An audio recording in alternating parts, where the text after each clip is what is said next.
اماں جی سے سارا زیور لے کر کے، اور پھر وہ دن آئے کہ جس کے کاندلے اور جنجانے میں باغات ہیں، یہاں یوسف و انعام کو کھانے کو لقمہ نہیں ہے۔ ایک توا تھا، ایک صندوق تھا، آٹا چاول دال وہ بھی نہیں تھا۔ مولانا یوسف صاحب رحمۃ اللہ علیہ نے درازوں میں سے قریش کر آٹا نکالا۔ جب دھواں اٹھا مولانا الیاس صاحب رحمۃ اللہ علیہ آئے، یوسف آٹا کہاں سے لایا؟ ابا جی چوری نہیں کی ہے، مانگا نہیں ہے، بہت بھوک لگی اس پہ۔ یوسف آج کے بعد تیری اس چہر دیواری میں کبھی فاقہ نہیں آئے گا۔ یہ مولانا الیاس صاحب نے فرمایا۔ سن 47 میں کنویں بھرے گئے، وہ چاندنی چوک اور وہ بڑے بڑے بازار کے اور وہ کروڑ پتی بھاگ بھاگ کر ہمایوں کے مقبرے میں پناہ گزین ہوئے تھے، وہاں مولانا یوسف صاحب رحمۃ اللہ علیہ روٹی کے ٹکڑے پہنچاتے۔ کام کی بنیادیں ہیں، مرکز کی بنیادیں ہیں، مجاہدہ، قربانیاں،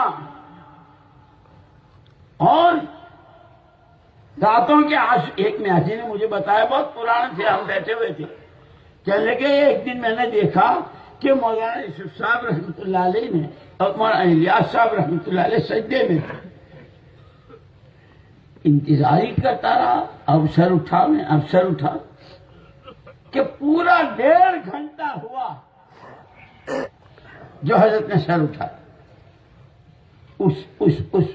اس عمل کی نقل میں کہ صحابی حضور کی تلاش میں ہیں، گھر میں ملاقات ہے نہ مسجد میں نہ جنت البقیع میں، تلاش کرتے نکلے، وساوس نے گھیر لیا، ایک پہاڑ کی غار میں دیکھ رہے ہیں کہ محمد صلی اللہ علیہ وسلم سجدہ ریز ہیں، چلو آتا ہوں۔ ایک دفعہ آئے ابھی سجدے میں، دوسری دفعہ آئے پھر سجدے میں، تیسری دفعہ آئے پھر سجدے میں، چوتھی دفعہ میں دیکھا کہ حضور باہر آ رہے، آگے اللہ کے رسول، وساوس نے گھیر لیا تھا۔ کیا ہوا؟ فرمایا میں نے اس وقت تک سر نہیں اٹھایا جب تک اللہ نے مجھے میری امت کے حق میں مطمئن نہیں کیا۔ کہ مولانا الیاس صاحب رحمۃ اللہ کا سجدہ اس نقل میں تھا، کہ اللہ اس امت کا کیا ہوگا، یہ کس کے ہاتھوں، ان کو کون کہاں استعمال کرے گا، اس کے تاجروں کا، اس کے مالداروں کا، اس کے جوانوں کی، اس کی دوشیزاؤں کو۔ اسی لیے منتظم پر اس کو قبول کر رہا تھا، من رہا تھا۔ یہی میراث مولانا یوسف صاحب کو ملا، اکرام، اخلاق، اللہ اکبر۔ جب حیات الصحابہ پڑھ لیتے تھے مولانا یوسف صاحب رحمۃ اللہ علیہ، اس زمانے میں بڑے بڑے بیت الخلا نہیں تھے اور یہ فلیش وغیرہ کے نہیں تھے، ڈبے ہوتے تھے، اینٹوں کے چولہے ہوتے تھے۔ سارا مجمع جب سو جاتا، سناٹا ہو جاتا، تو مولانا یوسف صاحب رحمۃ اللہ علیہ وہ ڈبے اپنے سر پر اٹھا کر، اللہ ان کی خبر کر، میونسپلٹی کی گاڑی جو باہر سڑک پر ہوتی تھی وہاں جا کے اس کو خالی کرتے اور یوں کہتے بھائی میرے مہمان ہیں، بھائی میرے مہمان ہیں، ان کی خدمت تو میرے ذمہ ہے۔ ان کا تقوی امت کا بیان کر کے تشریف لے جا رہے تھے۔ حجرے میں جانے کے لیے ایک مہمان سویا ہوا ہے، اگر جاتے ہیں تو اس کو پھلانگنا ہے۔ ساتھی جو ساتھ پیچھے تھے، حضرت پردہ ہٹایا، وہ ٹانٹ کا پردہ ہو، نہیں بھائی حضور کا امتی ہے، مجھے جانا ہے تو میں یوں گھوم کے چلا جاؤں گا، اس کو نہیں پھلانگا۔ جو بات حضور اکرم صلی اللہ علیہ وسلم نے مدینے والوں سے کہی تھی، اس کی نقل مولانا الیاس صاحب رحمۃ اللہ علیہ اتار رہے ہیں۔ حضور نے فرمایا تھا مدینے والوں سے، یضربون الناس سیضربون الناس اکباد ابلہم، مدینے والوں اللہ نے تو یہ کہا تھا واذکروا نعمت اللہ، تم کیا تھے، اللہ نے تم پر کتنا بڑا انعام کیا، محمد صلی اللہ علیہ وسلم کو بھیجا، تمہاری لڑائیوں کے ختم ہونے کی کوئی شکل نہیں تھی، تمہیں صف اول کے ثواب بتلایا، تکبیر اولیٰ کے ساتھ کی نماز بتلائی، اور تعلیم کے حلقوں میں تمہارے دل جڑ گئے، تم بھائی بھائی ہو گئے۔ مدینے والوں اس نعمت کو یاد کرو۔ محمد صلی اللہ علیہ وسلم نے فرمایا تھا سیضربون الناس اکباد ابلہم، لوگ دور و دراز سے آئیں گے، میں تمہیں وصیت کرتا ہوں ان آنے والوں کے ساتھ بھلا برتاؤ کرنا۔ اس کی نقل مولانا الیاس صاحب رحمۃ اللہ علیہ اتارتے تھے، دروازے کے باہر بیٹھتے تھے، جو دروازے میں داخل ہوتا تھا نظریں دو دو چار اٹھ کے ایسے اس کا استقبال جیسے کوئی شکاری شکار۔ ایک آدمی آیا، لمبی مونچھیں، بڑا پگڑ، ہاتھ میں لٹ، منہ سے شراب کے بھپکارے آ رہے تھے۔ حضرت بھاگے ہوئے، آ جاؤ آ جاؤ آ جاؤ، کہاں سے؟ یہ میاں جی نے ہم کو سنایا، اس پر پھانسی کا وارنٹ تھا۔ جی میں تو آپ ہی کے پاس آیا ہوں۔ میرے پاس ضرور، بولو کیسے آئے؟ اجی دعا کے لیے آیا ہوں، میں تو اس مسجد میں پڑھا ہی ہوں تیرے واسطے دعا کرنے کے لیے۔ اس کا دل اتنا بڑا ہو گیا، پھر اسی نے جا کر کے جماعت بھیجی تھی، آنے والوں کو سینے سے لگانا، ہر ایک کی قدر پھلانا۔ اور پھر ایک مدراسی حاجی صاحب جا رہے تھے دسترخوان سے، مولانا یوسف صاحب رحمۃ اللہ علیہ یوں پٹ پکڑ کے کھڑے تھے، حاجی صاحب کام سمجھ میں آیا؟ جی آگے مولانا یوسف صاحب رحمۃ اللہ علیہ ٹھنڈا سانس لیا، ہمارے واسطے بھی دعا کر دو، 20 سال سے اس مسجد میں پڑے ہیں، ابھی تک کام سمجھ نہیں آیا۔ مولانا یوسف صاحب بناوٹ کر رہے ہیں، تصنع کر رہے ہیں، اللہ کی بات یہ میں اس لیے کہہ رہا ہوں کہ یہ تو بنیادیں ہیں۔ میرٹھ سے ایک آدمی آتا ہے مولانا یوسف صاحب رحمۃ اللہ علیہ کے پاس، اور اس نے یوں کہا کہ حضرت میرٹھ کی کچہری میں آپ صرف جا کر اتنا کہہ دیں کہ میں مولانا الیاس کا بیٹا ہوں، آگے کی ساری کارروائی ہم کریں گے، یہاں سے لے کے وہاں تک جو زمینیں مکانات سب ہوا ہو جائیں گے۔ اب مولانا یوسف صاحب سرخ ہو گئے، چلو یہاں سے، میں اپنے باپ کے نقش قدم، میرا باپ گیا کبھی کچہری؟ میرے باپ نے کوئی مقدمہ مکان و زمین کے لیے لڑا؟ آئے ہو، چلو یہاں سے۔ یہ بنیادیں ہیں، اور وہی بات ہے، ہر چیز کی بنیادیں ہوتی ہے، جب تک بنیادوں پر رہتا ہے تو پھلتا پھولتا اور اس کی لائن کی۔ اسی لیے دوستو، نہ کسی سے عداوت، نہ کسی سے لڑائی، نہ کوئی نیا مرکز، نہ کوئی نیا گروپ، کام اپنے اصلی نہج پر، کام مشورے۔ یہ حضرت عالمگیر رحمۃ اللہ علیہ جو تھے، ان کی فوج میں اسی خاندان کے، جیسے میں نے کہا نا، ایک سپہ سالار تھے۔ جب حضرت عالمگیر رحمۃ اللہ علیہ نے جنوب کے پورے علاقے کو محاصرے میں لے لیا، ان کا حصر کر لیا اور گویا گھیراؤ ڈال دیا، اس وقت میں وہاں شیواجی تھا۔ شیواجی اپنی ماں کے پاس گیا، ماں میں بہت خطرے میں ہوں، بھائی مجھے بتا دینا، ہاں ماں میں بہت خطرے میں ہوں، میری جان خطرے میں کیا کروں؟ تو شیواجی کی ماں نے یوں کہا تھا، بیٹا مشورہ کر۔ کیا کہا تھا؟ بیٹا مشورہ۔ اماں کس سے مشورہ کروں؟ عالمگیر سے۔ ماں تجھے معلوم ہے وہ میرا دشمن ہے؟ مجھے خوب معلوم ہے وہ تیرا دشمن ہے، لیکن اتنا بھی جانتی ہوں، چاہے جیسی بھی ہوں، ان کا ماننے والا، محمد صلی اللہ علیہ وسلم کا ماننے والا، اپنے نبی کی تعلیم پر ایسا عمل پیرا ہے، ان کے نبی نے ان کو بتایا ہے، المستشار معتمن۔ یہ شیواجی کی ماں کہہ رہی ہے کہ جس سے مشورہ کیا جائے وہ امانت دار۔ دشمنی تیری، اس کی اپنی جگہ، جب مشورے کے نام سے تو اس کے پاس جائے گا، تیرے حق میں خیر کیا ہے؟ خدا کو منہ دکھانا ہے، آخرت ہے، اس کو سامنے رکھ کر تیرے لیے خیر کیا ہے، امانت داری کے ساتھ تجھے رائے دے گا۔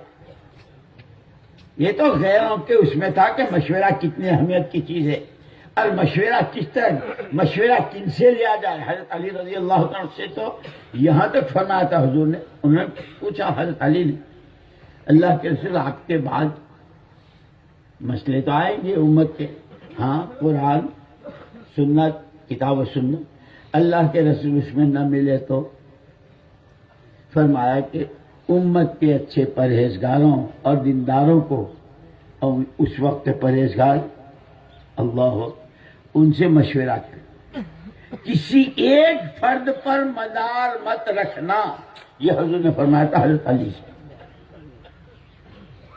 اس لیے بڑے حضرت نے فرمایا ہمارے کام کی بنیاد ہے مشورہ، باہمی اجتماعیت۔ اسی لیے حضرت محمد ابن مسلمہ رضی اللہ تعالیٰ عنہ کو تلوار دی تھی، جس تلوار سے انہوں نے وہ مسلمہ کذاب کے سر پہ وار کیا تھا، بڑا کارنامہ تھا۔ لیکن ساتھ ہی حضور نے فرمایا تھا جب تمہارے ہی دل آپس میں پھٹنے لگیں تو ہر پہاڑ پر جا کر میری یہ تلوار توڑ دینا اور اپنے گھر بیٹھ کر اپنا دینی مام سنبھال ہے۔ اس وقت میں اگر حضرت بکر صدیق رضی اللہ تعالیٰ سے ان کی بیٹی نمازیں پڑھوانے کو منع کر رہی ہیں تو امت کے لیے کیا جواب دیں گے؟ میں اور آپ کام کو جس سطح پر، جس نہج پر، جن اصولوں پر، جن بنیادوں پر، جن کے حوالے کر کے گئے تھے، ہم اور تم بڑوں کو قیامت میں کیا منہ دکھا؟ اسی لیے مجھے یاد، میں نے کہا نا کہ 1958 میں پہلی مرتبہ گیا تھا جہاں اس مسجد کی خصوصیات بتلائی تھی کہ جہاں کے ہر فرد امت کی آخرت کیسے، انا للہ و انا الیہ راجعون، انا للہ و انا الیہ راجعون۔ آخرت ہی کا ذکر نہیں ہے، ایمان و عمل ہی کی بات نہیں ہے، غیبتیں، چغلیاں، تہمتیں، الزامات، بدگمانیاں، جس سے قرآن نے منع کیا ہے اور جس کے انجام میں وہ سارا بتایا ہے کہ اب ہم اسی کے رہ گئے۔ خدا ہماری حفاظت فرمائے۔ بلکہ میں تو جب میں پہلی مرتبہ اسپین کی اس جامع قرطبہ میں گیا اور وہاں حضرت عیسیٰ اور حضرت مریم علیہ السلام کے پتلے لٹکتے دیکھے تو بے اختیار میری زبان پر آیا تھا، اللہ یہ آنکھیں اس کو دیکھنے کے لیے۔ لیکن جب گئے غرناطہ خلیفہ کے محل میں تو اس نے پوری چھت سونے کی بنوائی تھی اور میلوں لمبا ایک حوض ہے بیوی کا، ایک حوض ہے بادشاہ کا، خلیفہ کا۔ 9-8 گھنٹے روزانہ اس میں رہتے تھے اور 30 کنواری لڑکیاں رقص کرتی تھی۔ جب اس عبارت پر ہم پہنچے ہیں اس کتاب میں تو بس ہاں بھائی اس کے نتیجے میں تو وہی ہونا چاہیے جو دیکھ کر آئے۔ اللہ کی کسی سے رشتہ داری نہیں ہے میرے دوستو۔ یہی حال ہم نے دیکھا ہے مولانا انعام الحسن صاحب رحمۃ اللہ علیہ۔ میرا معمول تھا روزانہ 4 بجے ڈاک لے کے جاتا تھا۔ گجرات میں فسادات چل رہے تھے، ریلوں سے اتار کر کاٹ رہے تھے، کیا کچھ ہو رہا تھا۔ حضرت یوں لیتے ہوئے تھے، آنسو بہ رہے تھے، میں نے دیکھ لیا تھا۔ السلام علیکم جب میں نے کہا تو ایسے ہوتے جیسے کہ بہت گہری نیند میں ہو۔ میں گیا ڈاک پیش، مولوی صاحب کیا ہو رہا ہے؟ میں نے کہا حضرت خبریں تو بہت، محلے، دکانیں، گاڑیاں، ریلوں سے اتار کر۔ حضرت جی رحمت اللہ علیہ نے، مولوی صاحب یہ سب کچھ میری وجہ سے ہے۔ اتنا روئے، میں تو کہتا ہوں کہ یہ ہم کو سبق پڑھا گئے کہ کہیں کوئی جھول پڑ رہا ہے اس محنت میں تو ہم نے کہا ہر ساتھی اپنے آپ کو قصوروار، میری بے اصولیاں، میری بے عنوانیاں، میں ہی گنہگار ہوں۔ اسی لیے حضرت حذیفہ رضی اللہ تعالیٰ عنہ نے اپنے لیے کیا کیا تھا کہ جس قسم کی جو برائیاں جس کو اللہ پاک بندے میں دیکھنا نہیں چاہتے اس کے لیے تو میں نے اپنے آپ کو چھانٹا ہے، اور جتنی خوبیاں جو اللہ پاک دیکھنا چاہتے ہیں میرے سارے ساتھیوں میں۔ یہ چیز ہے جو اجتماعیت پیدا کرتی ہے، دلوں کو جوڑتی ہے، مشورے ہی سے اجتماعیت آتی ہے۔ اس لیے ہمارے حضرت اور تقوی حضرت قریشی صاحب رحمۃ اللہ علیہ مولانا الیاس صاحب کے زمانے میں جو یہاں تک ہندوستان پاکستان کی تقسیم سے پہلے بہت رئیس آدمی تھے، یا تو اس زمانے میں گاڑی ہوتی تھی وائسرائی کے پاس انگریزوں کا جو ہوتا تھا، اور یا ایسے رئیس قریشی صاحب کے پاس گاڑی تھی، 3 دن کے لیے جب گئے تھے تو کتنے باورچی اور کتنے دے گئے اور کا کچھ لے کر گئے، بڑے حضرت دیکھتے رہے، سب کچھ ہوتا رہا۔ خیر تعلق اتنا تھا کہ تینوں کو، مولانا یوسف صاحب، مولانا انعام صاحب، قریش، لوگ ایک مدت تک سگے بھائی سمجھتے رہے، اتنا تعلق۔ لیکن اللہ اکبر، حضرت شیخ الحدیث صاحب نور اللہ مرقدہ کے ساتھ سرہند شریف کے راستے سے حج کو جانا تھا حضرت وغیرہ، تو پاکستان کے راستے سے جا رہے تھے کراچی کے، قریشی صاحب کے ہاں قیام تھا، اور قریشی صاحب کی حیثیت بڑے بڑے جنرل اور فوجی اور بریگیڈیئر اور کرنل اور یہ اور وہ، ان کے تھا گئے تو دیکھا دسترخوان بچھا ہوا۔ حضرت نے مجھے بلایا، فرمایا مولوی صاحب ساتھیوں سے کہنا کسی کو کوئی چیز کھانی ہو کھلانی ہو۔ میں نے کہا حضرت آپ کہ نہیں، میں نہیں لوں گا۔ شام ہوئی، شام کے کھانے پر نہیں، ناشتے پر نہیں، صبح کو چائے پر نہیں، چلنا تھا، گاڑیوں میں بیٹھ گئے، شیخ بھی بیٹھ گئے۔ حضرت میں نے پہلے پوچھا کہ حضرت آپ نے کچھ نہیں کھایا؟ فرمایا مولوی صاحب تعلق تو ہمارا اس گھر سے سگے بھائی جیسا، لیکن قریشی صاحب کے انتقال کے بعد ابھی تک ان کے ہاں میراث تقسیم نہیں ہوئی ہے، اس لیے میں نے یہاں کچھ نہیں کھایا۔ قریشی صاحب کے گھر والوں نے پوٹلی بچوں کے لیے گاڑی پر بھیجی، حضرت نے یہ کہہ کر کے کہ بھائی سفر میں ہے، سفر میں تو آدمی کو ہلکا رکھنا چاہیے، دیکھیں گے پھر واپس کر دیں۔ دوسرے سال کے اجتماع میں جب گئے تو قریشی صاحب کے سب سے چھوٹے بیٹے کا نکاح تھا، حضرت نے فرمایا اس بچے کا ولیمہ میں کروں گا۔ اسٹیشن پر کھڑے ہیں، مولوی محمد سلیمان اللہ مغفرت فرمائے، کہہ رہے حضرت یہ ریل نہیں جا رہی ہے، اپنے جسے جانا ہے وہ ابھی آنے والی ہے، آپ اس میں فارغ ہو جائیں۔ فرمایا مولوی صاحب اس ریل کا پانی ان کے لیے جائز ہے جنہوں نے اس کا ٹکٹ خریدا ہے، ہمارے لیے جائز نہیں۔ تقویٰ بھی دیکھا تب 30 سال میں کبھی، میں چونکہ ہر وقت کے ساتھ اوپر نیچے اندر باہر، شاید 30 سال میں کبھی اپنے بارے میں خیال نہیں گزرا ہوگا کہ میں امیر ہوں، اور روتا جس طرح دیکھا ہے ہم نے، مسجد نبی میں بھی دیکھا، مرکز میں بھی دیکھا، اپنے آپ کو قصوروار سمجھنا، اپنے کو کچھ نہ سمجھنا، کہ وہ کیا مولانا ریاض صاحب، مولانا یوسف صاحب، مولانا انعام الحسن صاحب رحمہ اللہ۔ اسی لیے ایک مرتبہ مولانا الیاس صاحب رحمۃ اللہ علیہ نے حضرت مفتی کفایت اللہ صاحب رحمۃ اللہ علیہ سے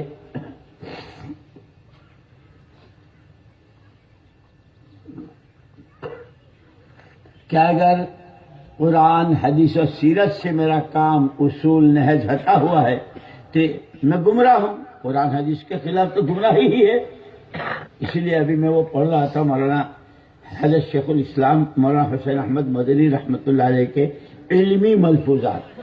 ایک طالب علم نے سوال کر لیا کہ حضرت کیا منعم علیہم بھی مغضوب علیہم ہو سکتے ہیں؟ اہدنا الصراط المستقیم صراط الذین انعمت علیہم، وہ تو نبی ہیں، صدیق و شہداء ہیں، کیا وہ بھی مغضوب علیہم ہو سکتے ہیں؟ حضرت شیخ الاسلام صاحب رحمۃ اللہ نے فرمایا بالکل، یہ کون ہے مغضوب علیہم؟ یہ منعم علیہم ہی تھے، نبیوں کی اولاد، لیکن انہوں نے جو گل کھلائے نبی کی بات ہی بدل دی۔ یحرفون الکلم عن مواضعہ ونسوا حظا مما ذکروا، جو راستہ بتایا تھا اسے بھول کر اپنی منمانی، اس کی وجہ سے یہ مغضوب علیہم ہوئے۔ میں تو ڈر گیا کہ کبھی بھی کسی کو اپنے بارے میں مطمئن نہیں ہونا چاہیے، کس گمراہ کو اللہ ہدایت دے اور کس ہدایت والے کو۔ وہ تو اللہ ملا علی قاری رحمۃ اللہ نے بھی لکھا ہے نا، ایک آدمی کو برسوں دیکھا حرم شریف میں، ایک ہی دعا، اے اللہ سوء خاتمے سے حفاظت فرمائیو، اے اللہ سوء خاتمے۔ ایک دن پوچھ لیا بھائی اور بہت ساری دعائیں ہیں قرآن میں، کیا بات؟ کہنے لگے میرا ایک بھائی تھا، حافظ قرآن تھا، زندگی بہت آوارگی کی تھی، ماں باپ بھی، گھر والے بھی، دوست احباب بھی بہت سمجھاتے تھے اللہ نے تیرے سینے میں قرآن، لیکن وہ اپنی باتوں سے، اسی لیے کہا نا ایک ہے طریقہ ہدا اور ایک ہے راستہ ہوا، ہوا اور ہدا، ہوا اور ہدا۔ خدا پر ہیں یا ہوا پر ہیں. خیر وہ اپنی باتوں سے باز نہیں آتا تھا. بہت بیمار ہوا, زندگی کے لالے پڑے, موت و حیات کی کشمکش میں تھا. گھر والوں سے کہا بھائی مجھے قرآن دو, تو گھر والے خوش ہو گئے کہ شاید اخیر وقت میں کچھ ندامت ہو رہی ہے. قرآن گھر والوں نے دیا تو ہاتھ میں لے کر یوں پھینکا, میرا اس قرآن سے کوئی تعلق نہیں. حافظ قرآن تھا, کیونکہ اس دن سے میں نے عبرت حاصل کی ہے اللہ نہ کرے کون کب کس کا خاتمہ. اس لیے میں تو یہ دعا کرتا ہوں اللہ ہماری آخرت بنے اور خاتمہ پورا نہ ہو, اس کی دعائیں کرتا ہوں. میرے دوستو, یہ ہمارا سارا مجمع اللہ پاک آپ کی قربانیوں کو, آپ کی مجاہدوں کو, آپ کے اندر کی کڑن و درد کو اللہ قبول فرما کر ہے. ہم بہت کمزور ہیں, ہم بہت کمزور ہیں. ہم تو ذرا سے میں بہک جاتے ہیں, بچل جاتے ہیں, پھسل جاتے ہیں, ذرا سے میں متاثر ہو جاتے ہیں. اس لیے ان الذین قالوا ربنا اللہ ثم استقاموا, زمین آسمانوں کو جائیں 10 دفعے, آسمان ساتوں زمین پر اتر آئے, پورا پچھم ہو جائے, ہواؤں کی لہریں بدل جائیں, پانیوں کے دھارے بدل جائیں. کام کام ہے, کام کام ہے. اسی کے لیے ان صلاتی و نسکی و محیای و ماتی, جینا مرنا غم خوشی جو کچھ کھپنا جھیلنا سب اسی کے لیے ہے. اے اللہ برے دن سے, بری رات سے, بری گھڑی سے ہماری حفاظت فرما کر ہمیں الٹے پیر واپس ہونے سے بچا کر ہر آن آگے بڑھنے والا صرف تو راضی ہو رہا ہو. امت کے حال پر تو نے ہی کرم کا ہاتھ رکھا ہے. یہی امت تھی جو 47 میں, اور یہی امت تھی 4ویں 5ویں صدی میں, یہی امت تھی. کہاں کہاں کیا کیا ہوا ہے, تو نے ہی کرم کا ہاتھ رکھا ہے. اس دعوت کی محنت کی شکل میں اے اللہ ان آنکھوں سے اس کو اجڑتا نہ دیکھے. اے اللہ ہمارا وقت, ہماری تنہائی کی مجلسیں, ہماری باتیں اس کی جڑوں کو کھوکھلا کرنے والی نہ بنے, بلکہ جیسے میں نے کہا حضرت مفتی کفایت اللہ صاحب رحمۃ اللہ علیہ سے پوچھا تھا, تو حضرت مفتی کفایت اللہ صاحب رحمۃ اللہ نے فرمایا تھا حضرت خوب غور سے دیکھا کام کو, کام کے اصولوں کو, کام کی بنیادوں کو, نہج کو. آپ نے کسی کے لیے کہیں انگلی رکھنے کی جگہ نہیں رکھی. اسی لیے میرے دوستوں میں نے عرض کیا تھا اس کی بنیادیں وہ مولانا اسماعیل صاحب رحمۃ اللہ علیہ کے 80-90 گھر, بڑے حضرت اماں جی کے زیور, مولانا یوسف صاحب رحمۃ اللہ علیہ کا بھوک میں, مولانا الیاس اور وہ عالمگیر رحمۃ اللہ علیہ کا سپہ سالار کی حیثیت. لیکن آپس میں مولانا الیاس صاحب رحمۃ اللہ علیہ کا حضرت تھانوی رحمۃ اللہ علیہ سے مشورہ, مولانا الیاس صاحب رحمۃ اللہ علیہ کا حضرت قاری طیب صاحب رحمۃ اللہ علیہ کے نام, یہ ساری بس اللہ پاک کام, ہم کام کے ہیں, کام ہی کے لیے جیئیں گے, کام ہی کے لیے مریں گے, اور کام انہی اصولوں اور بنیادوں پر اپنی مسجد سے لے کر عالمی سطح پر کریں گے جن بنیادوں پر بڑے ڈال کر گئے ہیں. اس کی حفاظت, اس کی دعائیں کریں گے انشاءاللہ. اللہ ہمیں تمہیں استقامت نصیب فرمائے, اخلاص نصیب فرمائے, تنہائیوں میں اپنے رونے کی مقدار بڑھائیں, دعائیں مانگیں, ہر تقصیر, ہر کمی کوتاہی کو اپنی طرف. میں تو ابھی مکہ مکرمہ میں تھا, مولانا سعید احمد خان صاحب رحمۃ اللہ علیہ کی بات یاد آئی کہ اللہ نے 3 قسم کے آدمی بیان کیے. اولئک علی ھدی من ربہم, یہ پہلی قسم جن کو اللہ نے سرٹیفکیٹ دے دیا. ختم اللہ علی قلوبہم, دوسری قسم. تیسری قسم بڑی خطرے میں, ومن الناس من یقول آمنا باللہ, زبان سے بہت تھوک اڑاتے ہیں ہم اللہ کو, ہم آخرت کو, ہم اللہ کو, ہم آخرت کو. وما ہم بمؤمنین, قرآن کہتا ہے, جس کو قرآن بے ایمان کہہ دے اس سے بڑا بے ایمان کون ہے. آگے پورا رکوع مولانا بیان کرتے تھے اور پرانا ہی میں کہ بھائی ہم نے اب تک اس محنت کے نام پر سب سے پہلے اپنی ذاتوں کو دھوکہ دیا, ماں باپ کو, ساتھیوں کو, اپنے بڑوں کو, امت کو. میں آپ کے بارے میں نہیں، میں اللہ کی قسم کھا کے اپنے بارے میں کہتا ہوں، اور یہی بات آپ سے عرض ہے، آپ نے شہر ساتھی تنہائی میں ہم نے اس دعوت کے نام پر اپنے کو اور امت کو کتنا ہم کون سے 6 نمبر بیان کرتے ہیں، کون سے 6 نمبر کی، کس نمبر کی کون سی حقیقت ہمارے اندر میں آئی ہے؟ ہمارے رونے کی مقدار بڑھے، دعاؤں کی مقدار بڑھے، نئے نئے عزم و ارادے ہوں، التائب من الذنب کمن لا ذنب لہ، گناہ سے توبہ کرنے والا کہ اگر چور چوری سے کرے گا توبہ، بے نمازی نماز چھوڑنے سے توبہ کرے گا، ہمارا یہ مجمع اس کام کے لیے جو بے اصولیاں بے عنوانیاں، اس کے تقاضوں سے جان چرانا، مال بچانا، اے اللہ عالمی سطح پر پوری امت کو اپنے ذمے نہ سمجھنا اور کام اپنی حقیقت کے ساتھ چلے اور دین زندہ ہو، اس کو ہمارے حوالے کیا گیا تھا۔ اس میں میری ذات سے جو کچھ ہوا ہے اے اللہ تو مجھے معاف کر۔ ہر ساتھی استغفار کر رہا ہو اس کام کے اعتبار سے، وہ چوری کی اور بے نمازی کی، ان کی توبہ اور ہے، میری اور آپ کی توبہ اور ہے۔ انشاءاللہ اللہ کریں گے، اللہ ہمیں آپ کو توفیق نصیب فرمائے، ہمیں تو ہر ایک کو اپنی آخرت اور اپنی آخرت کے ساتھ پوری امت کی اور امت کی آخرت ایسی بنے، امت دین پر ایسی رہے کہ اس کو دیکھ کر قوموں کے منہ میں پانی آ جائے کہ کاش یہ زندگی اللہ ہم کو